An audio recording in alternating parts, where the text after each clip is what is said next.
13절부터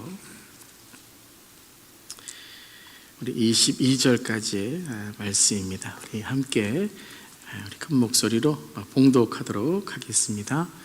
하나님이 노아에게 이르시되 모든 혈육 있는 자의 포악함이 땅에 가득함으로 그 끝날이 내 앞에 이르렀으니 내가 그들과 땅과 함께 멸하리라. 너는 고페르 나무로 너를 위하여 방주를 만들되 그 안에 칸들을 막고 역청을 그 안팎에 칠하라. 내가 만들 방주는 이러하니 그 길이는 300규빗, 너비는 50규빗, 높이는 30규빗이라. 거기에 창을 내되 위에서부터 한 규빗에 내고 그 문은 옆으로 내고 상중하 3층으로 할지니라. 내가 홍수를 땅에 일으켜 무릇 생명의 기운이 있는 모든 육체를 천하에서 멸절하리니 땅에 있는 것들이 다 죽으리라. 그러나 너와는 내가 언약을 세우리니 너는 내 아들들과 내 아내와 내 며느리들과 함께 그 방주로 들어가고 혈육 있는 모든 생물을 너는 각기 암수 한 상씩 방주로 이끌어 들여 너와 함께 생명을 보존하게 하되 새가 그 종류대로 가축이 그 종류대로 땅에 기는 모든 것이 그 종류대로 각기 둘씩 내게로 나아오리니 그 생명을 보존하게 하라. 너는 먹을 모든 양식을 내게로 가져다가 저축하라. 이것이 너와 그들의 먹을 것이 되리라. 노아가 그와 같이 하여 하나님이 자기에게 명하신 대로 다 준행하였더라. 아멘. 하나님의 말씀입니다. 하나님의 말씀에 감사합니다. 네. 제목이 안 나오고 1번이 나왔어요. 네. 자, 우리 수요 창세기 강의의 9번째 시간 끝날에 임한 새 언약이라는 제목으로 함께 이제 말씀 나누겠습니다. 자, 우리 첫 시간부터 한번 이렇게 전체적인 그림을 한번 다시 한번 기억하고요. 그 다음에 오늘 말씀 나누겠습니다. 창조의 완성 원리가 무엇이냐면 하나님의 선하심이 드러나는 생명과 질서와 역할이었다라는 걸 함께 나누었죠. 자, 그럼으로써 에덴에 기쁨과 생명의 누림이 있었다라는 것이에요. 그 창조의 원리를 하나님께서 이제 아담과 하와에게 인간에게 가르치셨죠. 그 창조의 레슨이 무엇이었습니까?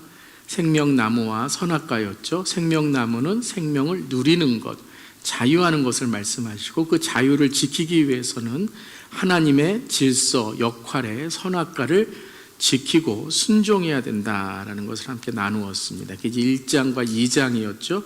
가장 중요한 건 하나님의 질서와 역할이 시작되고 그것을 지킴으로써 하나님의 생명을 누릴 수 있다라는 것이에요.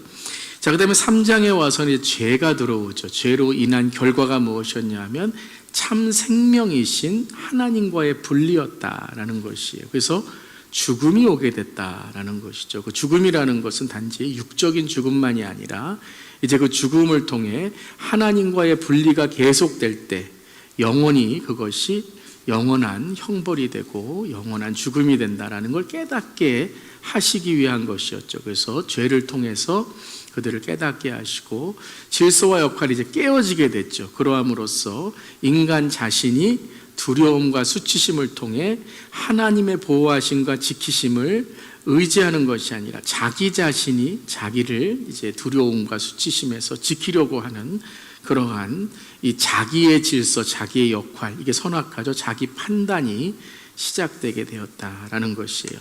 자, 그럼 오늘 이제 6장까지 이전에 이제 전체적인 그림을 그려보면 1장, 2장은 이제 모든 인류의 시작.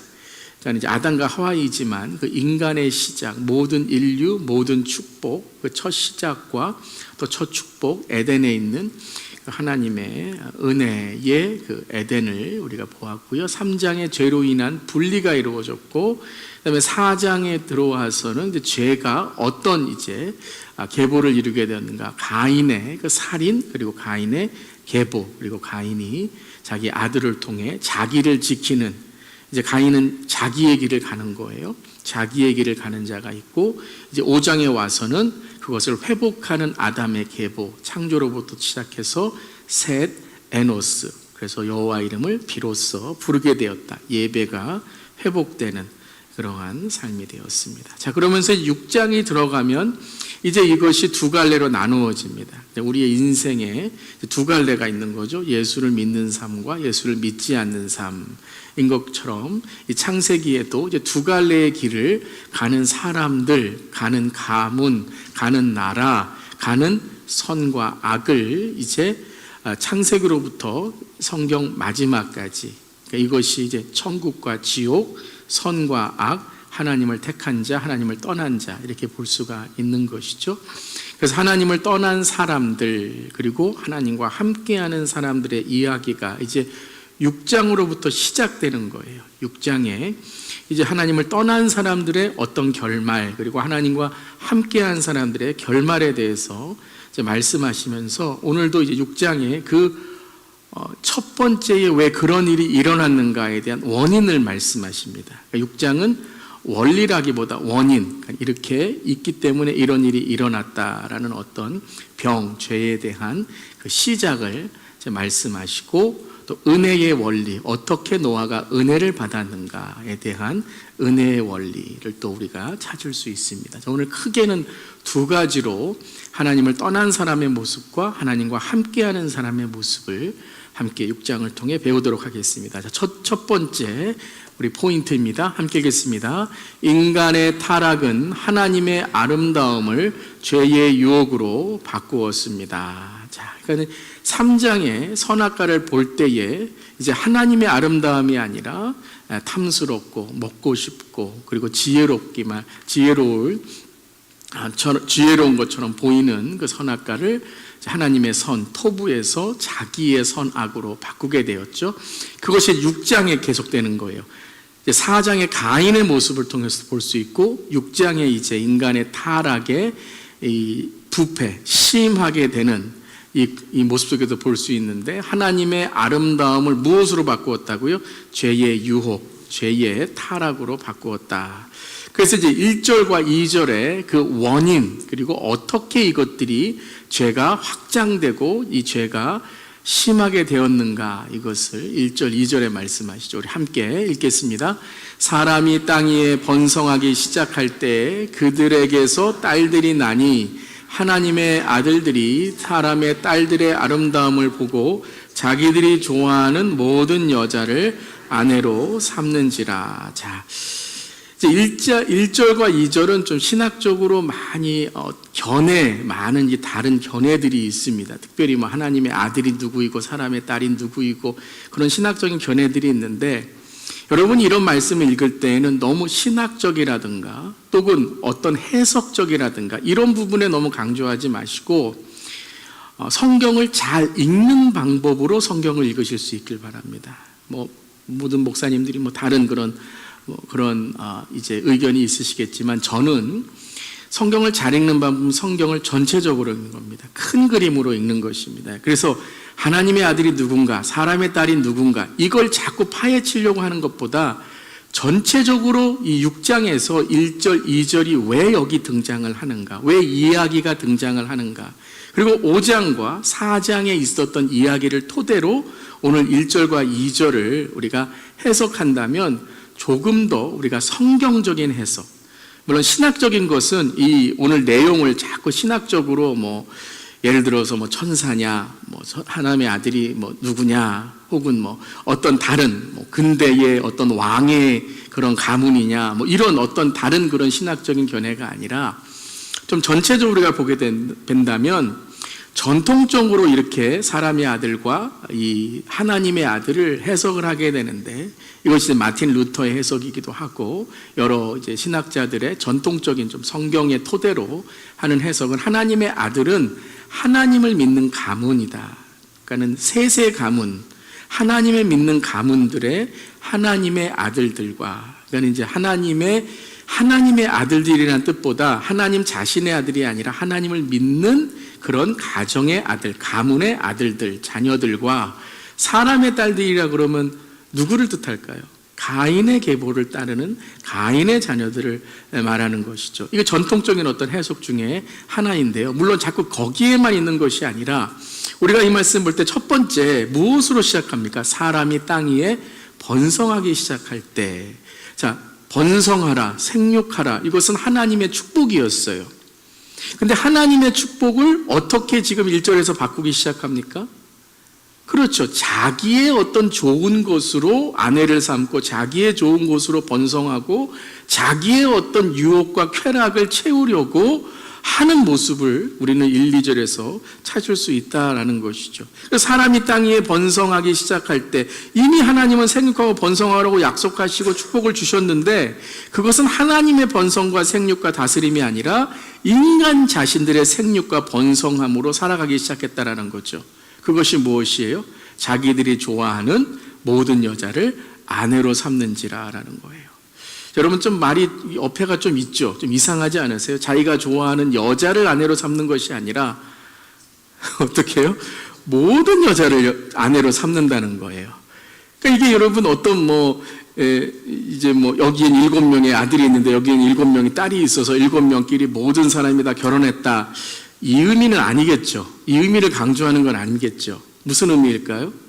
그렇죠. 자기가 마음에 드는 여자들을 아내들로 삼았다라는 거예요.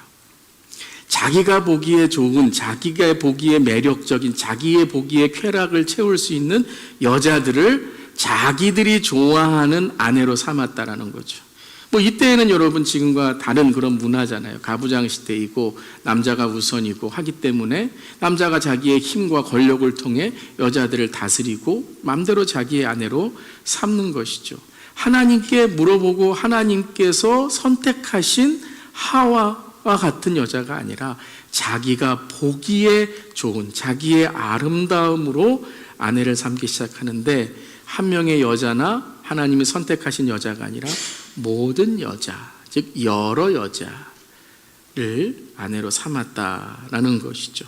자, 그러니까 여러분 여기에서는 어떤 한 단어에 우리가 자꾸 이렇게 궁금하기보다는 전체적인 맥락으로 지금 본다면 믿는 자들의 가정에도 타락하기 시작했다라는 거죠. 믿는 자들의 가정에서도 지금 어떤 성경적인 신앙의 모습이 아니라 이러한 가인의 또는 세상에 있는 타락이 들어오기 시작했다라는 거죠. 자, 이게 결론적으로 본다면 왜 노아만 방주에 들어가게 되었을까라는 것과도 연결할 수 있는 거죠. 왜 노아만 방주에 들어갔을까요? 노아의 친척들은 어디 있어요? 노아의 가문에 노아의 그런 에녹부터 시작한 가문에 있는 다른 친족들은 어디 있습니까? 1절로 본다면 그들은 이미 죄에 물들어 있다라는 거죠.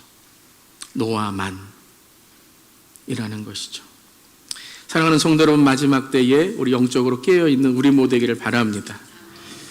다 그렇게 신앙생활 하는데, 다 교회 다니는 사람들 그런데, 우리 교회 누가 이렇게 열심히 하는 사람이 있겠어? 이런 핑계가 아니라, 나만은, 아멘?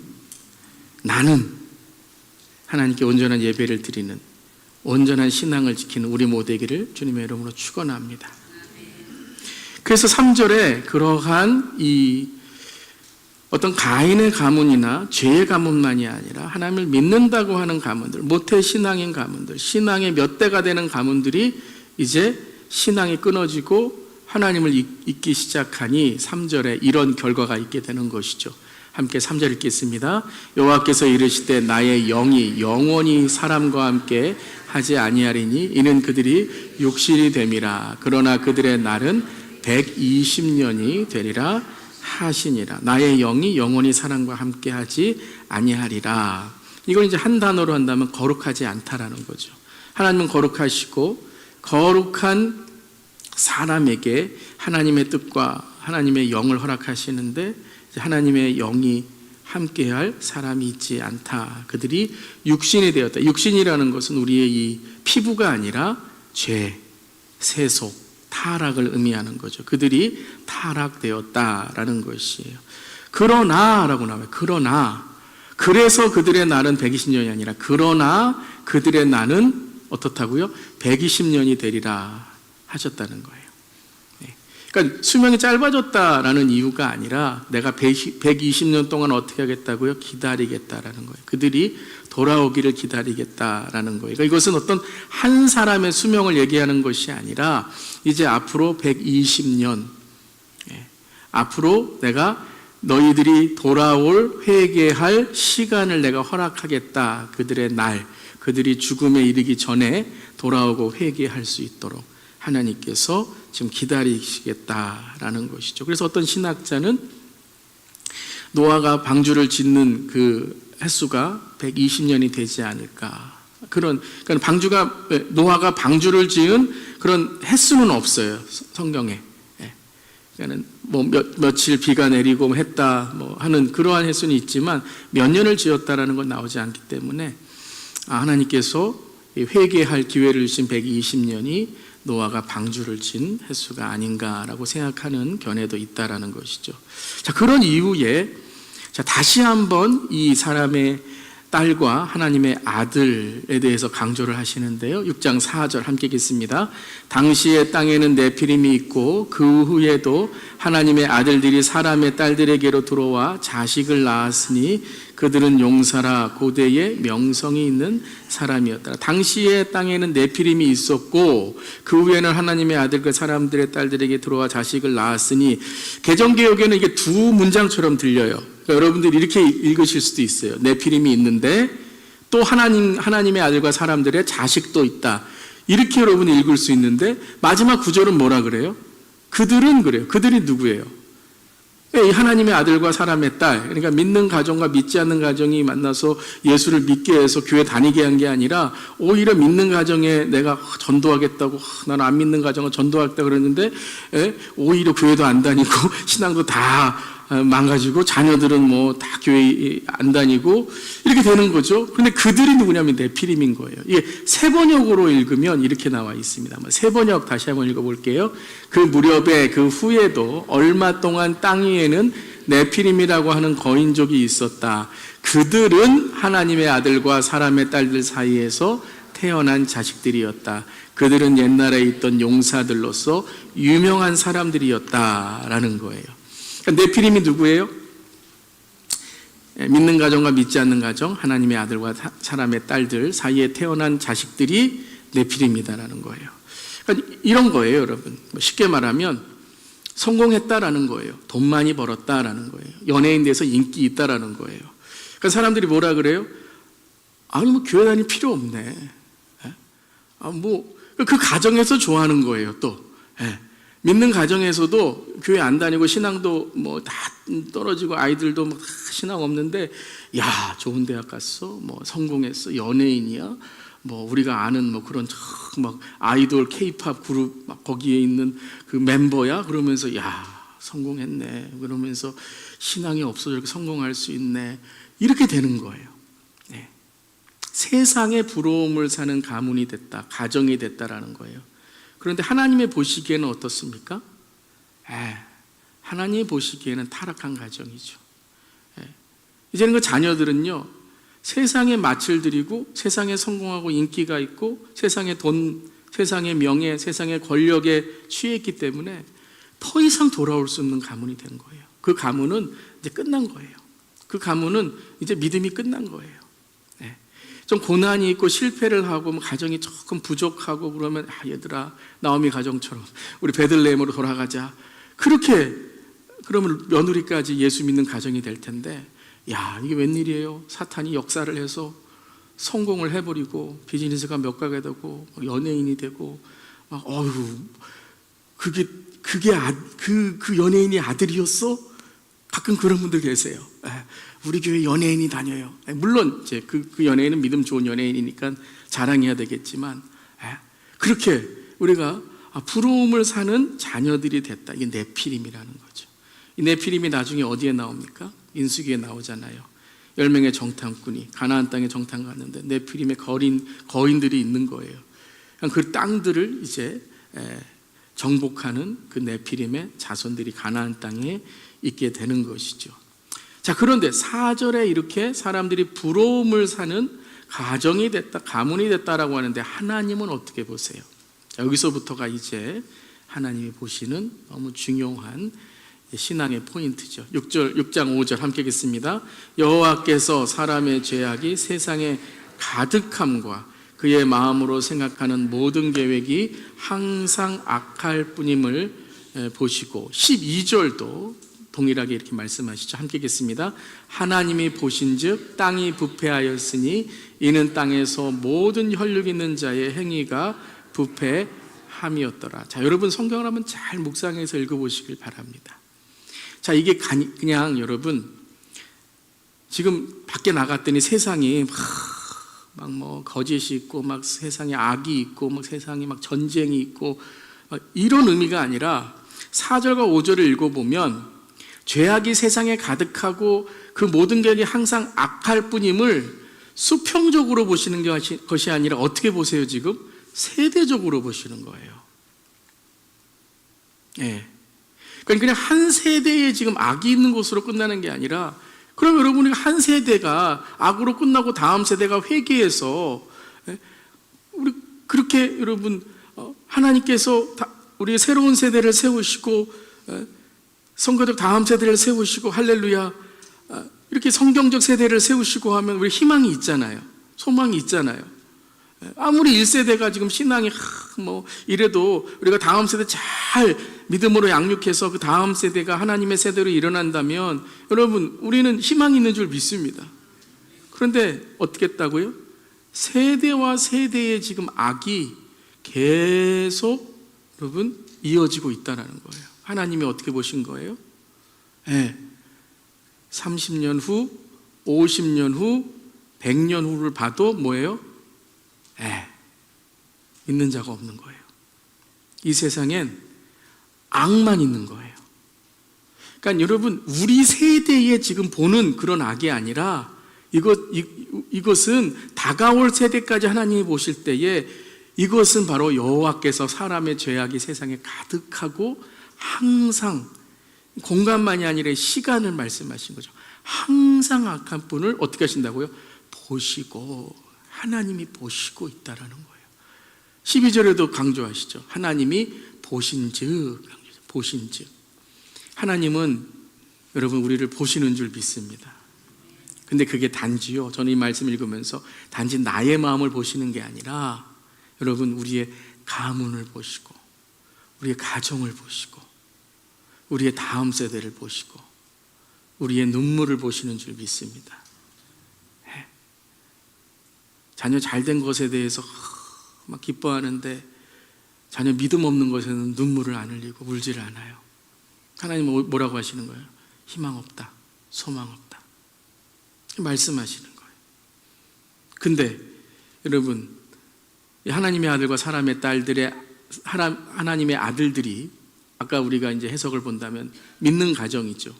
믿는 가정이 믿지 않는 가정, 너무 여러분 제가 뭐 이분법적으로 이것은 뭐 믿지 않는 가정이니까 우리가 저주받은 가정 이 말씀 드리는 건 아니에요. 전도해야죠. 우리가 믿음을 전하고 그러한 가정들이 하나님 믿는 가정으로 바뀌어야 될 줄 믿습니다. 그런데 영향을 주는 게 아니라 영향을 받는다라는 거예요. 여러분 영향을 줄 수 없으면 때로는요 피하세요. 영향을 줄 수 없으면 때로는요 만나지 마세요. 우리 자녀들도 네가 신앙이 바로 서 있지 않는다면 네가 신앙에 바로 설 수 있을 때에 믿지 않는 그러한 친구를 만나거나 믿지 않는 그러한 뭐 배우자를 뭐 그러한 여자친구를 남자친구를 사귈 수 있도록 이렇게 여러분들이 조언해 줄 수 있어야 돼요. 영향을 줄 수 있는 게 아니라 영향을 받는데 아름다움을 어떻다고요? 보고라는 거예요. 보고. 지금 창세기 기자가 뭘 강조하고 있죠? 보고 있다는 거예요. 악할 뿐임을 보시고 하나님이 보신즉 아름다움을 보고. 그런데 여러분 민수기 13장에 네피림이 나오잖아요. 거기서 네피림의 후손인 아낙 자손의 거인들을 어떻게 했어요? 10명의 정탐꾼이 봤어요. 뭘로 봤겠습니까? 하나님의 눈으로 봤어요? 아니죠. 자신들의 눈으로 자기 자신들을 평가하면서 본 거예요. 그랬더니 뭐라고 대답을 해요? 우리는 스스로 보기에도 믿음 없는 지금 불신의 눈으로 보니까 우리는 스스로 그들이 거인 것을 본 것만이 아니라 우리는 스스로 보기에도 메뚜기 같으니 그들이 보기에도 그와 같았을 것이니라. 두려움과 수치심이죠. 자기 자신을 메뚜기라고 불러요. 수치심에 빠져 있는 것입니다. 사랑하는 성도 여러분, 여러분 하나님을 무엇을 보시며 나는 무엇을 보고 있습니까? 여러분 무엇으로 여러분 세상을 보고 무엇으로 내 자신을 보고 무엇으로 여러분 내 가문과 내 삶을 보십니까? 사랑하는 성도 여러분, 하나님의 눈으로 하나님의 시선으로 바라볼 수 있기를 바랍니다. 믿음의 눈으로, 말씀의 눈으로. 오늘 우리가 하나님의 눈으로 바라볼 때 우리의 모든 삶이 하나님께 주시는 토부, 하나님의 아름다움을 깨달을 줄 믿습니다. 하나님의 선하심, 하나님의 악하, 하나님이 보시는 악한 일들에 대한 경각심과 회개의 눈물을 흘릴 수 있을 줄 믿습니다. 그런데 그들은 무엇을 봤습니까? 자기의 눈으로 보았다라는 것입니다. 이게 다른 거예요. 이것이 다른 거예요. 하나님과 함께한 사람과 하나님을 떠난, 하나님과 함께하지 않은 사람의 오늘 말씀의 다른 점은 무엇이냐면 내가 무엇을 보고 있느냐라는 거예요. 똑같은 악한 세상인데 지금 무엇을 보고 있느냐? 노아는 지금 하나님의 은혜를 보고 하나님이 나를 구원하실 그 하나님의 계획에서 새 언약을 보는데, 그 악한 가운데 사람들은 무엇을 보고 있어요? 자기가 더 사람들보다 잘 살아야지, 인기가 있어야지, 권력이 있어야지, 이런 부분에 대해서만 자기의 삶을 보고 있다라는 거예요. 이게 이제 두 갈래라는 거예요. 사랑하는 성도 여러분, 오늘 영적인 눈이 열리시기를 주님의 이름으로 축원합니다. 이건 말씀으로만 열릴 수 있어요. 여러분의 눈이 말씀으로 붙잡히고 말씀으로 여러분의 삶에 레마와 쉐마, 들리고 보이고 깨닫고 로고스의 말씀이 임하기를 주님의 이름으로 선포합니다. 그래서 하나님의 은혜, 선하심과 함께한 사람들이 있었다라고 고백하고 있는 거예요. 그들이 누구였습니까? 이 선하심과 하나님의 은혜와 함께한 사람. 4장 26절에는 셋과 에노스였죠. 에노스를 낳을 때 비로소 여호와의 이름을 불렀더라. 5장에는 누구였습니까? 에녹이었죠. 무두셀라를 낳을 때에 그는 300년 동안 하나님과 동행하게 되고, 무두셀라의 인생을 통해 그는 심판을 선포하는, 세상의 악을 보면서 하나님의 말씀을 선포하고 하나님께 돌아오라고 선포했죠. 그리고 노아였죠. 노아, 하나님의 위로, 우리를 이 아들이 위로할 것이다, 하나님의 위로를 선포하게 됩니다. 죄가 있어요. 악함이 있어요. 가정에 믿지 않는 그러한 자녀들이 있어요. 무엇으로 봐야 됩니까? 네, 하나님의 눈으로 회개하고 하나님의 눈으로 주님 우리 가정을 변화시켜 주시옵소서. 하나님의 눈으로 주님 우리 가정의 자녀들이 하나님의 세대로 이 어두운 마지막 때에 영적으로 깨어 하나님 이 세대를 이끌어 나갈 여호수아와 같은 세대가 되게 하여 주시옵소서. 이렇게 하나님의 눈으로 바라보는, 하나님의 가문을 이루어가는 사람들이 있다면 하나님을 떠나 죄에 속한 사람들이 있었죠. 그 사람이 누구였습니까? 가인이었죠. 가인. 살인을 저지른 후에 하나님께서 그를 용서하시고 그를 품어주시는데도 그는 여전히 하나님 앞을 떠나서 하나님께 돌아오는 것이 아니라 에녹을 낳은 후에, 참 이 이름도 에녹. 네. 300년을 하나님과 동행한 에녹이 아니라 그 에녹을 낳은 후에 가인은 가인의 가인이 에녹 아들의 이름을 성으로 짓게 되는 것이죠. 그런 이후에 라멕이 탄생을 하죠. 라멕. 이 라멕도 참 재밌지 않습니까? 무두셀라 다음에 라멕인데 이 라멕이랑 그 라멕은 다르잖아요. 이 라멕은 가인보다도 더 큰 죄를 져서, 가인은 7배라면 라멕은 70배. 나의 상처로 말미암아 내가 사람을 죽였고 나의 상함으로 말미암아 내가 소년을 죽였도다. 자기의 상처나 자기의 어떠한 쓴뿌리를 통해서 다른 사람을 죽이고 상처를 주었던 그런 죄의 확장이 라멕을 통해서, 그래서 죄가 이제 계속해서 하나님을 떠나는 그러한 일들이 있게 되는 것이죠. 자, 첫 번째는 하나님의 아름다움을 바로 죄의 유혹으로, 죄의 타락으로 바꾸었다면, 두 번째 우리 함께 읽겠습니다. 하나님은 심판의 끝날에 새 언약의 은혜로 노아와 그의 가문을 보호하셨습니다. 하나님의 심판이 임할 그 끝날에 하나님께서 어떻게 하셨다고요? 새 언약의 은혜로 노아와 그의 가문을 보호해 주셨다라는 거예요. 하나님께서 보호하심을 노아와 그의 가문은 어떻게 했습니까? 믿음으로 의지하게 된 거죠. 하나님의 눈으로, 하나님의 시선으로 바로 하나님의 은혜를 바로 받았다라는 것이에요. 자, 6장 5절 하나님께서 악하심을 보십니다. 그리고 어떻게 하셨어요? 한탄하사 마음에 근심하시고, 한탄하사 마음에 근심하셨다. 왜요? 모든 세상이 다 악하다는 거예요. 제가 말씀드린 것처럼 이것은 단지 그 세대만이 아니라 다가올 세대, 모든 세대가 지금 다시 돌이킬 수 없는 그런 죄로 물들였다라는 거예요. 또 하나님께서 7절에도 어떻게 하셨죠? 함께 읽습니다. 7절 이르시되 내가 창조한 사람을 내가 지면에서 쓸어버리되 사람으로부터 가축과 기는 것과 공중의 새까지 그리하리니 이는 내가 그것들을 지음을 한탄함이라 하시니라. 자, 한탄하셨대요. 한탄하셨대요. 하나님께서 창조하신 것을 한탄하셨다니까 후회하신 것처럼 생각하는 분들이 계세요. 후회. 내가 괜히 창조했다. 괜히 사람을 지어갖고 이렇게 내가 이렇게 마음 아프고 괜히 내가 하지 말 걸 괜히 했네. 내가 그 사람 왜 만났을까? 괜히 만났네. 내가 그걸 왜 했을까? 이렇게 후회하는 것처럼 생각하시는데 하나님이 후회하시나요? 우리 민수기 23장 19절 함께 읽어보겠습니다. 하나님은 사람이 아니시니 거짓말을 하지 않으시고 인생이 아니시니 후회가 없으시도다. 어찌 그 말씀하신 바를 행하지 아니하시며 하신 말씀을 실행하지 않으시라. 하나님은 어떤 분이시라고요? 후회가 없으신 분이래요. 그러면 여러분 한탄하셨다는 의미는 뭐예요? 그렇죠. 슬퍼하셨다라는 거예요.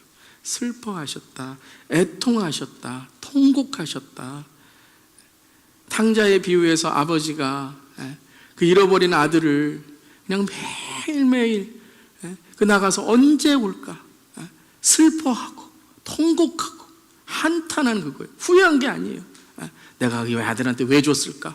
이것이 아니라 그 아들이 얼마나 고생할까? 얼마나 지금 집 나가서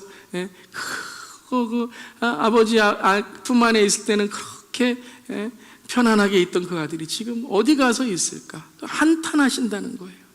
왜 그렇게 하나님의 품 안을 떠났을까? 왜 그렇게 죄를 짓고 이 죄의 타락에 있게 되었을까?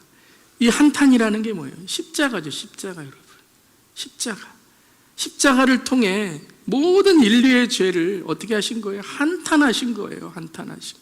눈물로 예수 그리스도의 보혈의 피로 지금 모든 사람에게 나에게 돌아오라라고 하고 계신다라는 거예요. 내가 심판하니라라는 말씀이 아니라 너희가 돌아온다면 내가 심판을 돌이킬 텐데 너희가 여전히 돌아오지 않으니 이르시되 내가 창조한 사람을 내가 지면에 쓸어버리되 사람으로부터 누구까지 쓸어버린다고요? 가축과 기는 것과 공중의 새까지 그리하리라는 거예요. 아니 가축과 공중의 새 기는 것이 뭐가 여러분 그것까지 다 할 필요가 뭐가 있어요? 억울하지 않을까요? 사람 십시일 쓸어버린다고 이런 모든 가축들 모든 새들까지 다 쓸어버린다는 하나님의 말씀이 뭐예요? 정신 차리라라는 거예요. 정신 차리라. 깨어 있으라라는 것이죠. 그런데 어때요? 그런데도 돌아오지 않는 거예요. 하루 한탄하신 게 아니라 하루 눈물 흘리신 것이 아니라 계속해서 돌아오라라고 말씀하시는 거예요. 그러니까 십자가가 뭐예요? 그 심판 가운데 하나님의 은혜가 있는 거죠. 그게 하나님의 공의라는 거예요. 하나님의 공의가 뭐예요? 내가 너희들 심판할 테니까 너희들은 다 진멸할 거야, 다 멸절할 거야 라는 말씀이 아니라 내가 너희를 심판할 텐데 너희들 돌아온다면 내가 너희들을 용서해 주겠다라고는 하나님의 은혜가 있는 것입니다. 그래서 예수 그리스도는 하나님의 공의라고 말하잖아요. 하나님의 공의. 예수님을 통해 하나님의 심판이 있지만 그 십자가를 통해 하나님의 은혜, 나를 위해 죽으신 하나님의 아들, 독생자 예수님의 은혜가 있다라는 것입니다. 그래서 심판을 선포한 이후에 8절에 하나님께서 뭐라고 하세요? 6장 8절에 그러나 노아는 여호와께 은혜를 입었더라. 이것이 노아의 족본이라고 말씀하세요. 그러나 어떻다고요? 은혜를 받는 자가 있다라는 거예요. 사랑하는 성도 여러분, 은혜를 받는 우리 모두 되기를 바랍니다. 은혜를 사모하는 우리 모두 되기를 바랍니다. 여러분 가정이 요즘에 된 일도 없고 그냥 고난만 있고 어려움만 있으십니까? 여러분 은혜를 구하는 자가 되시길 바랍니다. 하나님, 우리 가정에 방주를 만들어 주세요. 하나님, 이 시대에 방주를 만들어 주세요. 이 마지막 때에 방주를 만들어 주세요. 기름과 등불을 준비하는 5 슬기로운 처녀가 되게 하여 주시옵소서. 이게 노아라는 거예요. 하나님의 은혜를 구하는 자, 은혜를 입었더라 라고 하니까 하나님 뭐라고 말씀하세요? 이것이 노아의 족보니라 라고 말씀하세요. 족보라고 말씀하신 다음에 셈, 함, 야벳만 말씀하시고 그 다음에 뭐 노아의 손자는 누구고 손자는 누구 이 말씀을 안 하시죠. 노아의 족보라는 게 뭐예요? 이제 심판 가운데 하나님이 은혜를 주시는 노아의 역사, 노아의 가문을 말씀하시는 거죠. 즉 사람이 아니라 하나님의 은혜로 방주를 만드는 바로 노아의 새로운 시작, 하나님의 새 언약을 말씀하시는 거예요. 사랑하는 성도 여러분, 그러나 이것이 오늘 저 여러분의 삶에 하나님의 축복이 되기를 주님의 이름으로 축원합니다. 그러나 무엇이 되길 원하십니까? 그러나 은혜, 그러나 소망, 그러나 기도, 그러나 믿음, 그러나 사랑, 그러나 용서, 이것이 뭐예요? 이것이 예수, 이것이 나의 삶의 고백, 이것이 나의 삶에 하나님의 주신 축복, 그렇게 고백할 수 있는 우리 모두 되기를 바랍니다. 그래서 우리의 시선이 자꾸 하나님께 집중해야 돼요. Fix our eyes on Jesus Christ. 예수를 깊이 생각하고 예수님께 우리의 삶을 드려야 되는 거예요. 그래서 하나님께서 심판을 선포하시죠. 그 끝날이 내 앞에 이르렀으니, 이제 끝날이라는 거예요. 심판의 날이 이르렀다라고 말씀하시는 거예요. 내가 그들을 땅과 함께 멸하리라 라고 말씀하세요. 17절에도 무릇 생명의 기운이 있는 모든 육체를 천하에서 멸절하니니 땅에 있는 것들이 어떻게 된다고요? 다 죽으리라. 모든 것들이 다 끝나는 거예요. 근데 또 한 번 하나님께서 뭐라고 말씀하세요? 그러나 한번 따라해보세요. 그러나 이게 오늘 우리에게 새로운 삶의 전환점이 될 줄 믿습니다. 그러나 어떻게 하겠다고요? 하나님께서 어떻게 하셨다고요? 너와는 내가 내 언약을 세우리니 라고 말씀하세요. 내가 내 언약을 세우리니. 자, 내 언약을 세우리니 라고 말씀하시고 그 다음에 노아만이 아니라 누구를 말씀하세요? 그의 가정을 말씀하시죠. 근데 이것은 가문이에요. 왜요? 이제 이 노아와 그 아들들과 아내와 며느리가 가정이 아니라 족보잖아요. 가문을 이루는 자들이잖아요. 여러분 아까 제가 말씀드렸죠. 하나님께서 무엇을 보시고 지금 온 인류를 심판하시겠다고 말씀하신다고요? 세대. 그런데 언약을 통해 무엇을 다시 세우겠다고 말씀하세요? 세대. 가문을 세우겠다고 말씀하시는 거예요. 사랑하는 성도 여러분, 오늘 이 언약을 오늘 세우는, 그래서 언약을 세우시는 하나님이 우리의 세대를 세워주실 수 있도록 우리 함께 기도할 수 있기를 바랍니다. 그렇다면 우리 마지막 묵상 질문 함께 하는데요. 함께 묵상 질문 읽어볼까요? 어떻게 노아와 그의 가정은 새 언약의 구원을 받았을까요? 자, 노아와 그의 가정은 새 언약의 구원을 어떻게 받았을까요? 네. 자, 이게 켄터키에 있는 노아의 방주이거든요. 네. 실제적으로 이제 이걸 이제 만들어서 가보신 분도 계시지만, 저도 한번 가봤는데요. 대단해요, 대단해. 그 안에도 대단하고요. 한번 여러분 이제 가보셔서 노아의 방주 보시면, 진짜 노아의 방주가 이렇게 대단했구나라는 걸 여러분이 아실 수 있을 거예요. 근데 가서 좀 놀란 걸, 이걸 어떻게 지었을까? 이걸 어떻게 만들었을까? 노아가요.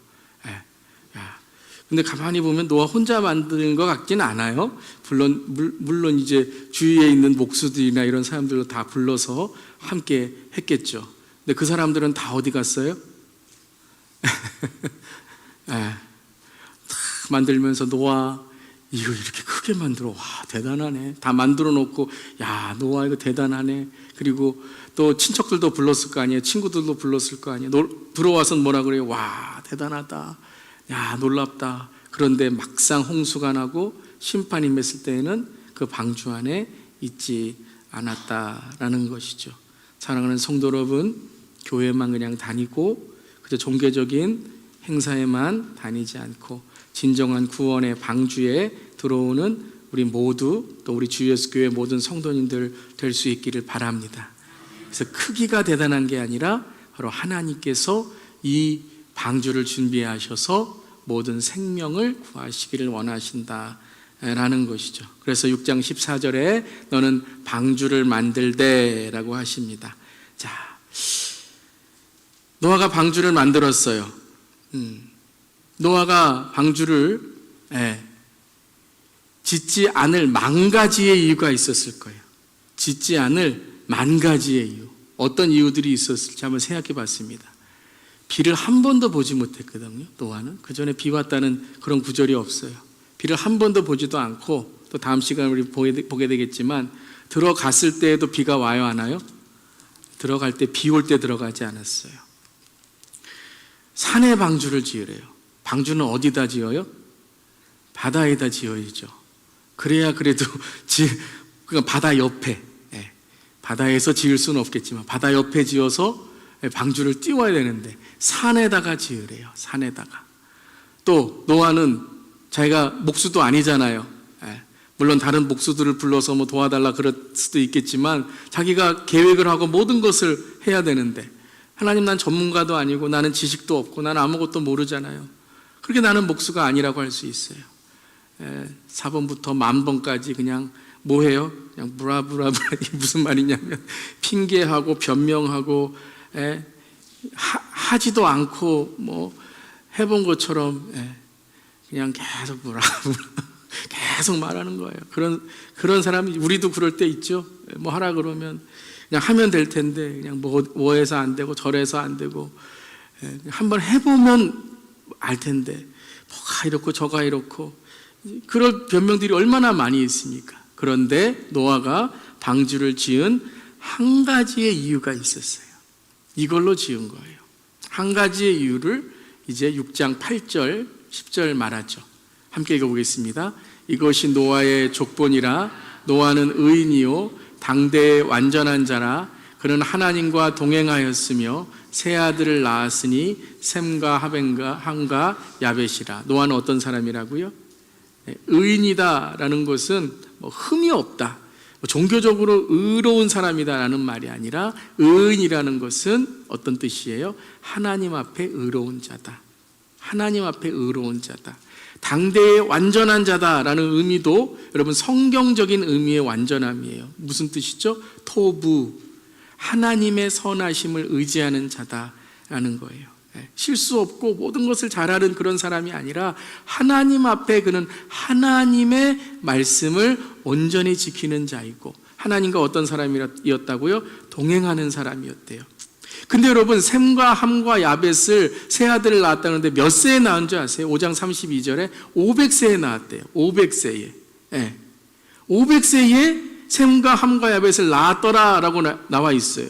근데 6장에 뭐라고 했어요? 하나님과 동행하였으며 세 아들을 낳았으니 셈과 함과 야벳이라 그랬어요. 그러니까 여러분, 에녹은 누드셀라를 낳은 해 300년간 하나님과 동행하였잖아요. 노아도 어땠습니까? 노아도 하나님과 동행하면서 살아왔다는 거예요. 그 아이 셈과 함과 야벳을 낳기 이전에 하나님과 에녹과 같이 동행하는 삶을 살게 되었다라는 것이죠. 그랬더니 6장 22절에 뭐라고 고백하고 있습니까? 노아가 그와 같이 하여 하나님이 자기에게 명하신 대로 다 준행하였더라라는 거예요. 노아가 어떤 사람이었기 때문에요? 하나님의 말씀을 믿고 하나님의 언약을 지키는 자였기 때문에, 하나님의 말씀을 지키는 자였기 때문이라는 거예요. 자기의 어떠한 기술, 자기의 어떠한 실력, 자기의 능력, 자기의 이해, 그것이 아니라 하나님의 말씀, 하나님을 믿었기에 그는 하나님의 말씀을 지키고 방주를 짓게 되었다라는 거예요. 할렐루야. 노아는 하나님의 말씀을 통해서 하나님을 바라보는 사람이었고 하나님의 시선을 통해서 이 악한 세대에 하나님의 은혜를 구하는 자들이었다는 거예요. 맨날 핑계하고 변명하고 거짓에 쌓여있고 부패하고 남을 빼앗고 믿는 자까지도 남을 속이는 그러한 부정직한 세대 속에서, 믿음도 없는 세대 속에서 노아는 바로 무엇이었습니까? 하나님을 믿는 자였다라고 고백하고 있는 거예요. 근데 하나님께서 방주를 만들라고 하셨을 때 6장 14절에 이렇게 말씀하셨어요. 너는 고페르나무로 누구를 위하여요? 너를 위하여를. 너를 위하여. 여러분, 방주는 우리를 위한 방주인 줄 믿습니다. 나를 위하여가 아니에요. 하나님이 나를 위해서 방주를 좀 만들어라. 방주 그거 만들어서 내 하나님이 누구이신지 나를 위하여 만드는 게 아니라 그 방주는 누구를 위하여 만드는 거라고요? 너 노아를 위해서 만드는 거라는 거예요. 노아를 위해서. 여러분이 예배는 누구를 위해서 여러분 만들어 주신 줄 아세요? 여러분을 위해서, 저를 위해서 오늘 예배가 있는 줄 믿습니다. 하나님께서 예배를 우리에게 허락해 주신 거예요, 여러분. 내가 뭐 시간이 있어서, 내가 지식이 있어서, 내가 목사니까 오늘 설교할 수 있으니까 나와서 하는 게 아니라 하나님께서 우리에게 생명을 주시고 하나님께서 우리에게 믿음을 주시고 하나님께서 우리에게 하나님을 사랑하는 마음을 주셨기 때문에 오늘 예배를 드리는 줄 믿습니다. 하나님이 믿음 뺏어가시면, 하나님이 건강 뺏어가시면, 하나님이 생명 뺏어가시면, 하나님이 오늘 핍박과 환난으로 우리를 믿음을 테스트하시면 아마 여러분 이 중에 여러분 예배 안 드리고 믿음 없이 살아가는 분도 있을지 몰라요. 여러분, 그럼 여러분 저와 여러분 되시지 않기를 바랍니다. 바로 그 방주는 누구를 위한 거라고요? 너와 너의 가정과 너의 가문을 위한 거다라는 것이에요. 그래서 그 말씀을 믿고 방주에 들어갔더니 진짜 어떻게 됐어요? 노아와 노아의 가정만 살게 되었다라는 거예요. 사랑하는 성도 여러분, 예수님 다시 오실 때에 이 방주에 들어가는 우리 모두에게를 주님의 이름으로 축원합니다. 그냥 교회 와서 교회 좋네 이러는데 막상 예수님 다시 오실 때는 안 계시면 안 돼요. 천국에서 만나고 주님 다시 오실 때 모두 들림받는 저런 되기를 주님의 이름으로 축원합니다. 하나님께서 우리를 위해서 구원의 방주를 만들어 주셨다라는 거예요. 노아가 이걸 깨달은 거예요. 그러니까 힘들고 고난이 있고 욕하고 조롱받고 멸시를 받아도 이 방주는 누구를 위한 거라고요? 나를 위한 거라는 거예요. 나를 위한 거. 하나님, 내가 하나님을 위해서 내가 설교도 하고 하나님을 위해서 목회도 하고 하나님을 위해서 교회에서 봉사도 하고 하나님을 위해서 다음 주 같은 교회 선교도 가고 내 가는 선교사도 되고 보내는 선교사도 하고 하나님 위해서 헌금도 하고 다 했는데 하나님 이게 뭡니까? 고난이 뭡니까? 하나님 이 조롱과 멸시가 뭡니까? 이게 아니라는 거예요. 그걸 통해서 우리를 훈련하시고 우리에게 방주를 짓게 하신다라는 거예요. 그래서 우리가 예수를 믿는 거예요, 여러분. 고난 없으면요, 여러분, 그런 어려움 없으면 우리 다 예수 안 믿었을지 몰라요. 그렇죠, 여러분? 이미 나서 정말 어려움 없으면 우리가 믿음 갖지 못했을 것입니다. 그래서 하나님께서 그 끝날이 내 앞에 이르렀으니 그러나 노아는 내가 내 언약을 세우리라. 무슨 말씀이에요? 그 마지막 날 바로 너는 하나님께서 구원의 방주로 이 심판에서 내가 너를 구원하리라 말씀하시는 겁니다. 사랑하는 성도 여러분, 이 그러나 너와 내가 내 언약을 세우리니, 우리도 그러나 하나님만을 믿고, 그러나 내가 하나님을 더욱 붙들고, 그러나 내가 시험을 이기고, 그러나 더 내가 낮아져 겸손하고, 그러나 내가 더 이 마지막 때에 영적으로 깨어서 하나님의 영광을 돌리는 우리 모두에게를 바랍니다. 그러나, 함께 읽겠습니다. 그러나 그날과 그때는 아무도 모르나니 하늘의 천사들도 아들도 모르고 오직 아버지만 아시느니라. 노아의 때와 같이 인자의 임함도 그러하리라. 홍수전에 노아가 방주에 들어가던 날까지 사람들이 먹고 마시고 장가들고 시집가고 있으면서 홍수가 나서 그들을 다 멸하기까지 깨닫지 못하였으니 인자의 임함도 이와 같으리라. 여러분, 이 말씀 읽으면서 하나님의 한탄하심이 뭔지 아세요? 홍수가 나서 그들을 다 멸하기까지 깨닫지 못한다는 거예요. 이게 여러분 마지막 때에 사탄에 묶여있는 자들이에요. 지금 앞에 깨닫는 게 있는데도, 지금 죄의 회개하라고 하는 이 말씀의 선포가 있는데도 우리 다 알아요. 나 참 바뀌어야 되는데, 나 참 이렇게 살면 안 되는데, 그런데도 뭐예요? 또 죄져요. 나 신앙생활 열심히 해야 되는데, 오늘도 예배 나가야 되는데, 그럼 다음번에 나오셔야 되는데, 또 다음번에도 또 사탄의 유혹에 또 빠져갖고, 또 세상에 빠져갖고 살아갖고, 다 멸하기까지 깨닫지 못하니 인자의 임함도 이와 같으리라 라는 거예요. 사랑하는 성도 여러분, 깨닫지 못하는 이 세상 속에서 우리가 노아와 같이 베드로후서 2장 5절 함께 읽겠습니다. 옛 세상을 용서하지 아니하시고 오직 의를 전파하는 노아와 그 7 식구를 보존하시고 경건하지 않은 자들의 세상에 홍수를 내리셨으며. 저는 이 말씀 읽으면서 노아는 여러분 에녹이 예언자라고 제가 말씀드렸죠. 유다서에. 노아도 누구예요? 노아도 예언자였어요. 오직 의를 전파하는 자였어요. 그냥 방주만 짓고 그냥 혼자 나 방주 언제 들어갈까 이렇지 않았다는 거예요. 노아는 방주를 짓고 또 시간 날 때마다 마을로 가서 하나님의 심판이 임합니다. 심판이 끝날이 오게 됩니다. 다 방주 안에 들어가야 됩니다. 저 방주가 왜 이렇게 큰 줄 아세요? 동물들만 위한 게 아닙니다. 동물들을 하나님께서 말씀하셨지만 하나님의 속마음은 뭔지 아세요? 여러분이 들어가는 거예요. 여러분이 들어가는 거예요. 여러분의 자녀들이 들어가는 거예요. 여러분이 자녀 들어가서 모자른다면 하나님께 내가 간구해서 더 크게 만들어주세요. 더 크게 만들어주세요. 경건하지 않은 자들의 세상에 홍수를 내리셨으며 라는 거예요. 사랑하는 성도 여러분, 우리 노아와 같은 믿음을 가질 수 있기를 바랍니다. 히브리서 11장 7절 우리 마지막으로 읽습니다.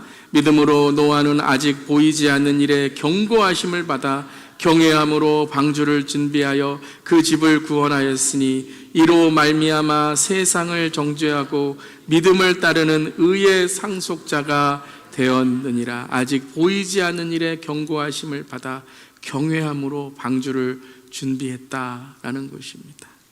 그리고 그 집을 구원하였으니. 사랑하는 성도 여러분, 우리가 믿는 자로 방주를 준비하는 것만이 아니라 가문과 세대를 구원할 수 있는 의의 상속자, 의의 상속을 이루는 우리 모두가 되기를 주님의 이름으로 축원합니다. 아멘.